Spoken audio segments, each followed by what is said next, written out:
One India Kannada YouTube ಚಾನಲ್ಗೆ ಸ್ವಾಗತ. ನಾನು ಸಂದೀಪ್. ನಿನ್ನೆ ತಾನೇ ನಮ್ಮ ಭಾರತ ಸೇನೆಗೆ 20,000 ಕೋಟಿಯಷ್ಟು ವೆಚ್ಚದ ಒಂದು ಶಸ್ತ್ರಾಸ್ತ್ರನ ಖರೀದಿ ಮಾಡಲಾಗಿದೆ. 20,000 ಕೋಟಿ ಒಂದು ಸಣ್ಣ ಮೊತ್ತ ಅಲ್ಲ, ತುಂಬ ದೊಡ್ಡ ಮೊತ್ತ. ಸೇನೆಯನ್ನು ಸರ್ವಸನ್ನದ ಸ್ಥಿತಿಯಲ್ಲಿ ಹಿಡಿದಕ್ಕೋಸ್ಕರ ಮತ್ತು ಯಾವುದೇ ಒಂದು ಕ್ಷಣದಲ್ಲಿ ಯಾವುದೇ ಒಂದು ಟೈಮಲ್ಲಿ ಯುದ್ಧಕ್ಕೆ ಸಜ್ಜಾಗುವ ನಿಟ್ಟಿನಲ್ಲಿ ಕೇಂದ್ರ ಸರ್ಕಾರ ಈ ಒಂದು ನಿರ್ಧಾರನ ತಗೊಂಡಿದೆ.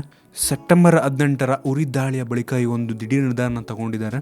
ಸೇನೆಯ ತುರ್ತು ಸಂದರ್ಭದಲ್ಲಿ ಒಂದು ಶಸ್ತ್ರಾಸ್ತ್ರನ ಮತ್ತು ಪೂರಕ ಸೌಲಭ್ಯನ ಕಲ್ಪಿಸಲು ಈ ಒಂದು ದೊಡ್ಡ ಮೊತ್ತದ ಖರೀದಿಯನ್ನು ಮಾಡಲಾಗ್ತಿದೆ. ಪ್ರಸ್ತುತ ಬಜೆಟ್ನಲ್ಲಿ ರಕ್ಷಣಾ ಕ್ಷೇತ್ರದ ಇಂದಿನ ಬೇಡಿಕೆಗಳನ್ನು ಪೂರೈಸಲು ಕೇವಲ 86,000 ಕೋಟಿಯಷ್ಟು ಹಣವನ್ನು ಬಿಡುಗಡೆ ಮಾಡಲಾಗಿತ್ತು. ಬಟ್ ಸಡನ್ನಾಗಿ ಒಂದು ನಿರ್ಧಾರ ಒಂದು ತುರ್ತು ಖರೀದಿಗೆ ಅವಕಾಶ ಮಾಡಿಕೊಟ್ಟಿದೆ. ಇದೆಲ್ಲ ನೋಡಿ ಒಂದು ಮನಸ್ಸಿಗೆ ಏನು ಬರುತ್ತೆ ಅಂತ ಅಂದರೆ, ಭಾರತ ಏನಕ್ಕೆ ಈ ಒಂದು ಶಸ್ತ್ರಾಸ್ತ್ರಗಳನ್ನು ಭಾರತದಲ್ಲಿ ಏನಕ್ಕೆ ಮ್ಯಾನುಫ್ಯಾಕ್ಚರ್ ಮಾಡಬಾರ್ದು, ಭಾರತದಲ್ಲಿ ಏನಕ್ಕೆ ತಯಾರಿ ಮಾಡಬಾರ್ದು, ಆ ಒಂದು ಪ್ರೈವೇಟೈಸೇಷನ್ ಏನಕ್ಕೆ ಮಾಡಬಾರ್ದು ಅಂತ ಒಂದು ಮನಸ್ಸಿಗೆ ಬರುತ್ತೆ. ಏನಕ್ಕೆ ಬೇರೆ ದೇಶಗಳಿಂದ ಇಷ್ಟು ದೊಡ್ಡ ಮೊತ್ತದ ಒಂದು ದುಡ್ಡನ್ನು ಕೊಟ್ಟು ಏನಕ್ಕೆ ತೊಗೊಬೇಕು ಅಂತ ಕೂಡ ನಮಗೆ ಅನಿಸುತ್ತೆ.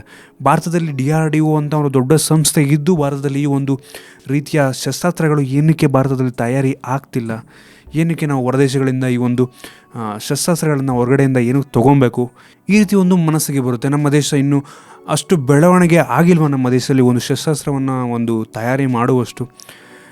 ಇದ್ರ ಬಗ್ಗೆ ನಿಮ್ಗೆ ಏನು ಅನ್ಸುತ್ತೆ ಅಂತ ಕೆಳಗಡೆ ಕಾಮೆಂಟಲ್ಲಿ ತಿಳಿಸಿ. ಇವತ್ತಿಗೆ ಇಷ್ಟೇ. ನಿಮ್ಗೆ ಏನಾದರೂ ವಿಡಿಯೋ ಇಷ್ಟ ಆಗಿ ನನಗೆ ಲೈಕ್ ಬಟನ್ ಅದನ್ನು ಕ್ಲಿಕ್ ಮಾಡಿ, ಶೇರ್ ಮಾಡಿ. ನಮ್ಮ ಬೇರೆ ವಿಡಿಯೋಗಳಿಗೆ ಒನ್ ಇಂಡಿಯಾ ಕನ್ನಡ ಯೂಟ್ಯೂಬ್ ಚಾನಲ್ಗೆ ಸಬ್ಸ್ಕ್ರೈಬ್ ಮಾಡಿ. ಧನ್ಯವಾದ.